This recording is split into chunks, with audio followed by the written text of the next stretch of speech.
Juga orang melakukan spiritual itu yang mengarah lain.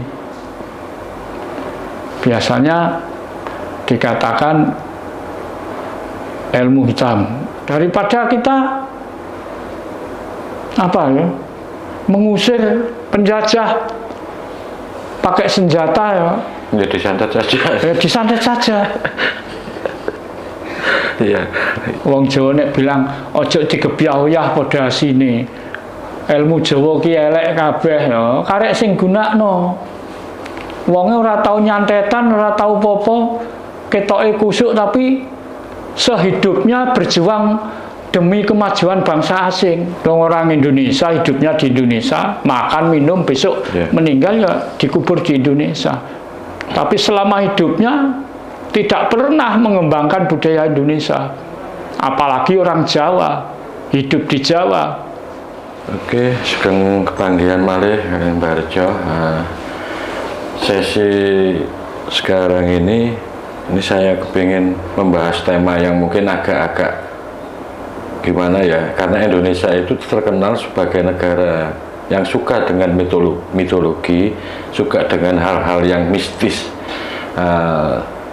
Kita ambil contoh, tema kita sekarang itu santet, ilmu hitam. Saya ingin membahas ini, tertarik kan di keilmuan, khususnya di Indonesia ini, daerah-daerah mana saja mulai dari Sabang sampai Merauke itu tidak asing lagi kalau tentang ilmu hitam atau santet atau apapun itu namanya.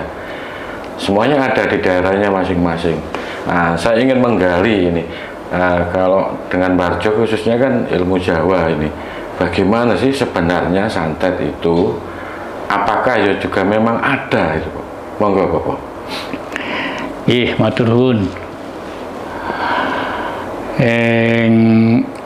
Sesi menika ngerembab babakan ilmu hitam.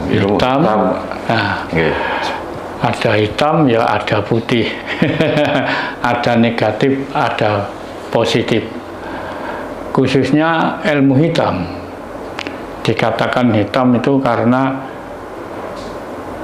perilaku manusia yang mengarah ke sisi negatif, entah itu santet, tenung, dan lain sebagainya. Itu kalau di Indonesia tidak asing lagi. Karena apa? Indonesia ini gudang spiritual. Indonesia ini gudang spiritual. Kalau yang dari asing tentang intelektual mungkin. Kalau intelektual ya datangnya dari asing. Tapi Indonesia ini sejak dulu sudah dipercayai gudangnya spiritual. Nah, spiritual itu ya juga ada yang negatif, ada yang positif. Nah, spiritual, tentang spiritual, ilmu spiritual itu banyak lah. Jadi misalnya kalau orang penghayat, spiritualnya itu mengarah bertuhan, berketuhanan. Itu spiritual yang positif. Lah, di samping spiritual yang untuk mengarah ke ketuhanan, ada juga orang melakukan spiritual itu yang mengarah lain. Biasanya dikatakan ilmu hitam, mengarah ke negatif. Nah, apa ada? Ada, ternyata ada. Itu ya tidak semua orang.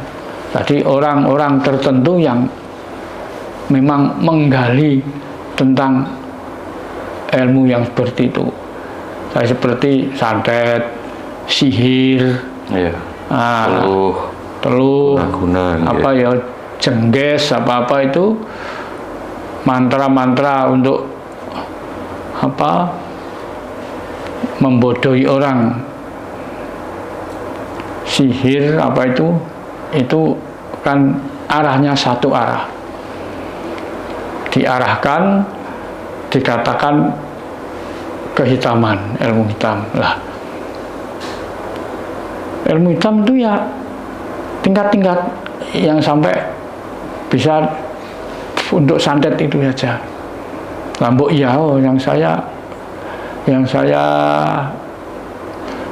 kehendaki itu kalau orang Jawa ahli santet, mbok jangan nyantet bangsanya sendiri, nyantet orang-orang asing itu loh, yang mau ngikis Indonesia, yang mau merusak Indonesia. Nah, yang mau merusak Indonesia, silahkan. Nah, hitam dan putih ilmu itu kan tinggal kegunaannya. Daripada kita apa ya, mengusir penjajah pakai senjata ya, disantet saja. Disantet saja.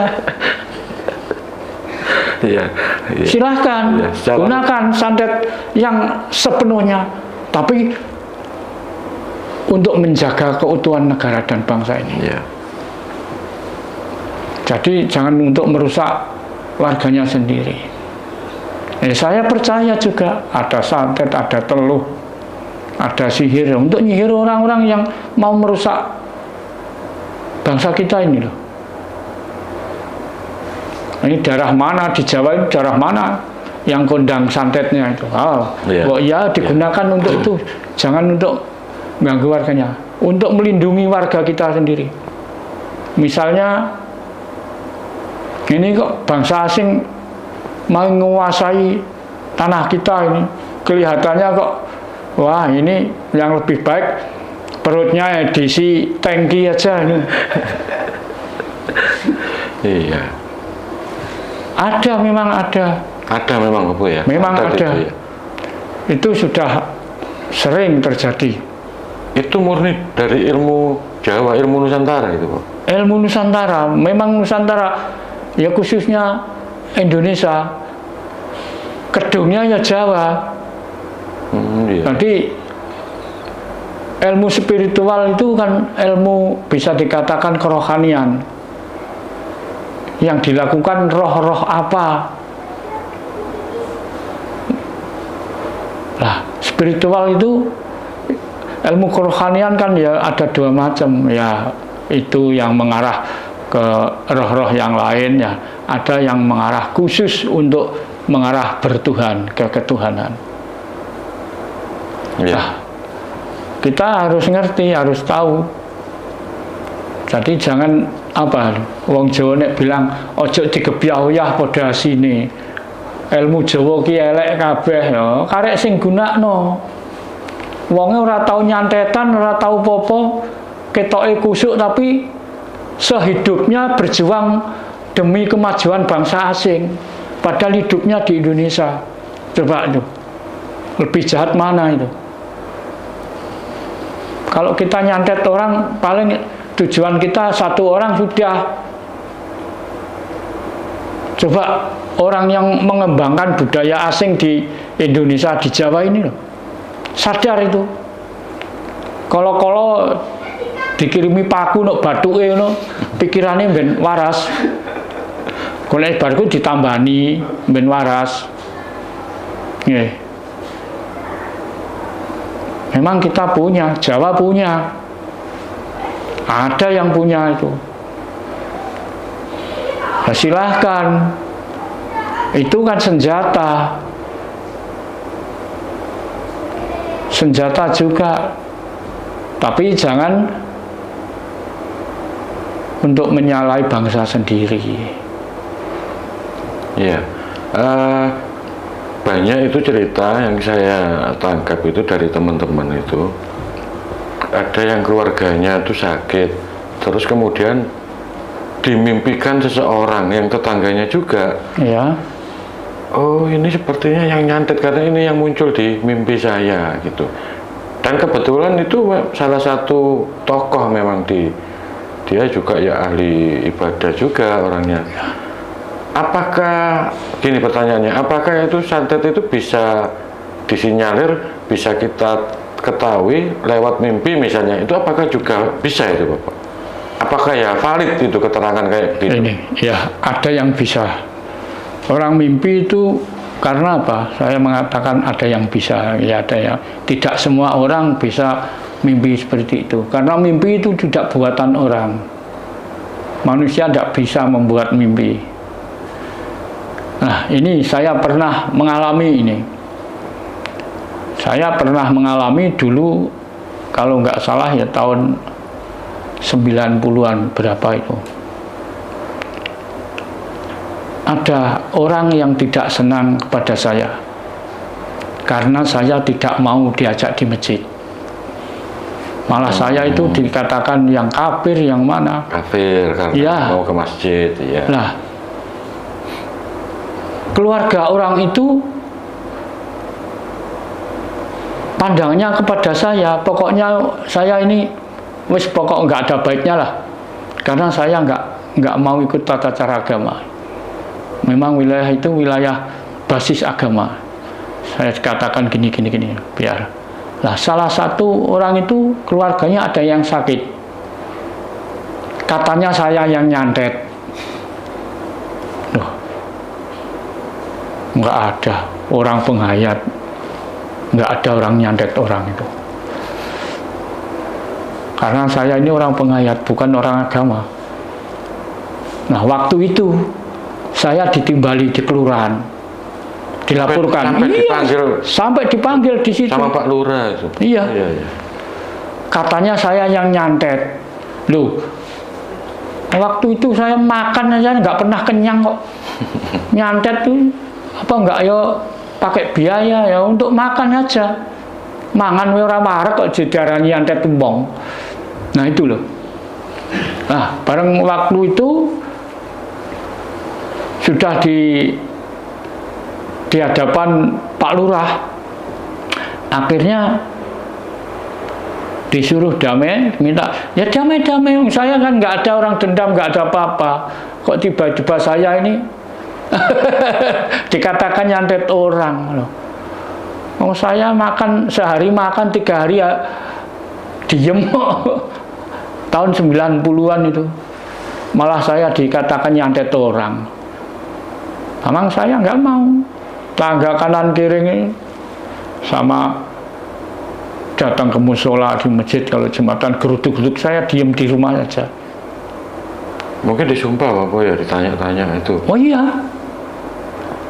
Jadi saya dituduh nyantet. Nah, akhirnya orangnya itu ya untungnya kok sadar, akhirnya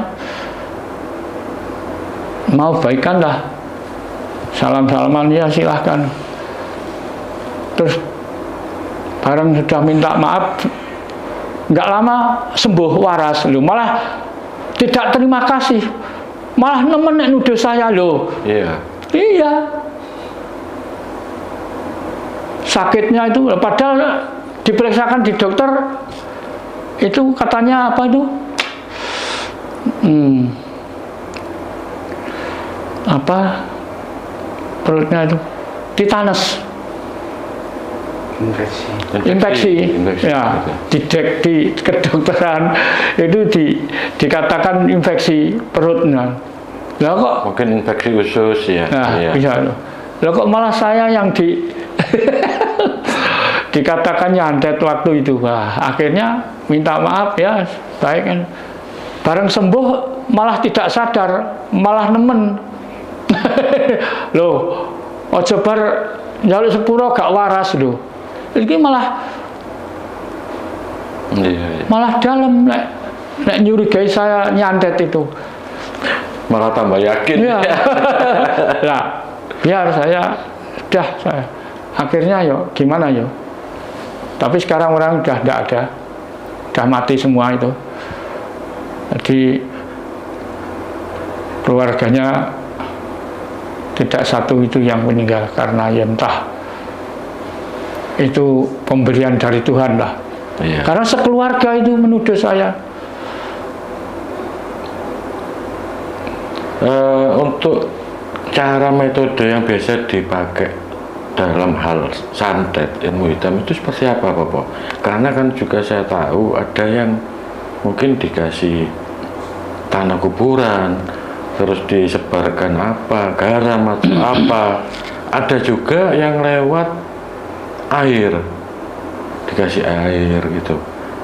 Jadi apakah memang ya jalannya untuk santet itu ya macam-macam Bapak? Gini, saya kira karena di dunia ini kan ya macam-macam isinya. Yang sering kita dengar, saya nggak tahu sendiri, yang sering kita dengar itu orang kena santet itu ada yang paku, ada yang silet, nah itu macam-macam, ada yang air. Nah, entah bagaimana caranya wong, itu saya nggak tahu, tapi saya percaya bahwa santet itu ada. Yang digunakan ya ilmu. Ilmunya gimana? Nggak tahu saya. Kan yang selama ini yang saya jalani kan sebagai orang penghayat itu hanya mengedepankan tentang bertuhan. Iya. Makanya sampai sekarang ini dari pengalaman sampai begitu saya dianggap nyantet, dianggap nyalain orang, bahkan sampai ada orang rupanya ya cantik, ya baik, tapi sampai kelewatan usia nggak dapat jodoh itu katanya saya yang menghalangi, sampai gitu aja. Waduh, aku loh, kok saya berkuasa itu lah untuk apa? Nggak untuk cari uang, untuk makan aku. Sampai gitu pernah dulu itu. Jadi saya sekarang ini begini ini ya sejarah hidup ya sepanjang hidupnya macam-macam lah itu, yang dikatakan ini, dikatakan itulah. Tapi saya nggak kecil hati kok. Saya percaya pada kekuasaan Tuhan aja, terserah diri, merserahkan diri aja kepada Tuhan. Wah, macam-macam ini. Apakah mungkin bisa dikenali itu ketika misalnya orang itu dari keadaan yang sehat, segar bugar, terus tidak tahunya tiba-tiba langsung jatuh sakit, terus mungkin karena ya banyak pikiran, mungkin akhirnya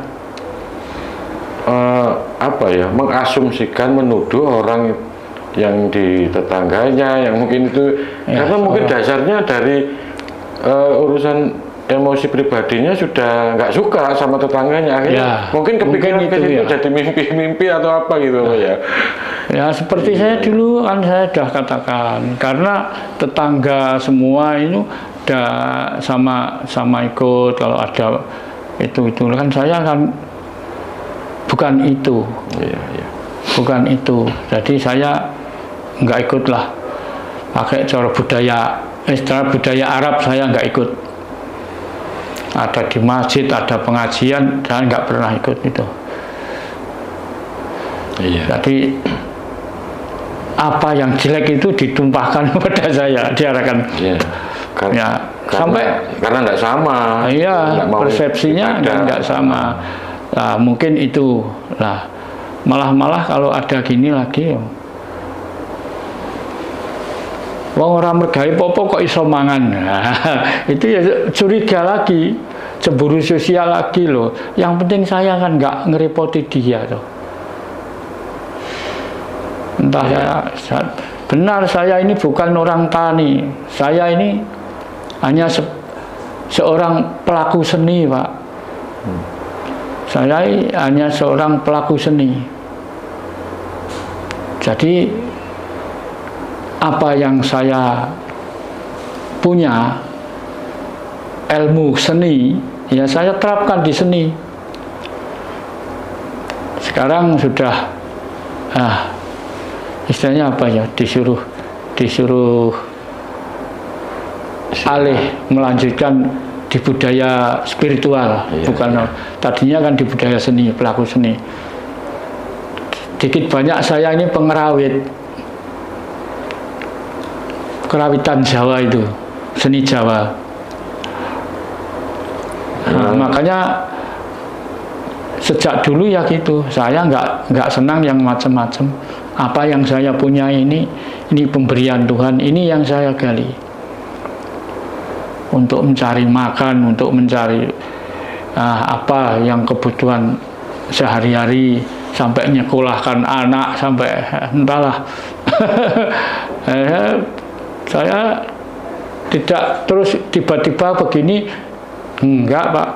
Walah, hidup saya itu pedas pahit itu saya lakukan mulai tahun 74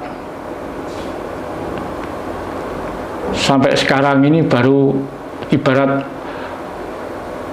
orang makan bisa makan kenyang.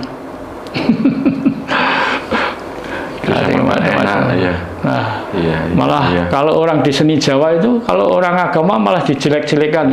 Padahal di tanah Jawa dulu mengembangkan budaya Arab itu, yang agama itu pakai seni juga tuh katanya. Lewat seni kan. Saya kan ya nggak tahu sendiri.